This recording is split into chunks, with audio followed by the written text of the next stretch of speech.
that's Bọ́sẹ̀ picture ẹni yìí mo ní hospital bó lẹ lò tíyàwó ìfikú wọn dá mi lò ń bọ́ làwọn ọmọ mi wà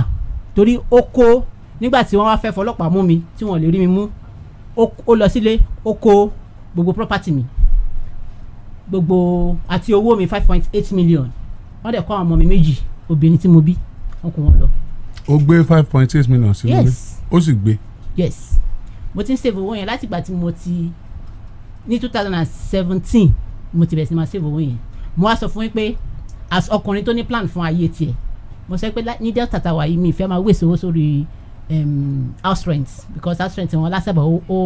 ó heavy so mo sọ pé màá build a room and parlour kó tó di pé first daughter mi máa dé secondary school so màá mọ̀ pé feeding àti other things nìkan rent yẹn ti kúrò níbẹ̀ so màá lè concentrate lórí owó àwọn ọmọ yẹn so ó gbé owó yẹn lọ pẹ̀lú property everything up to date material mo ti rí everything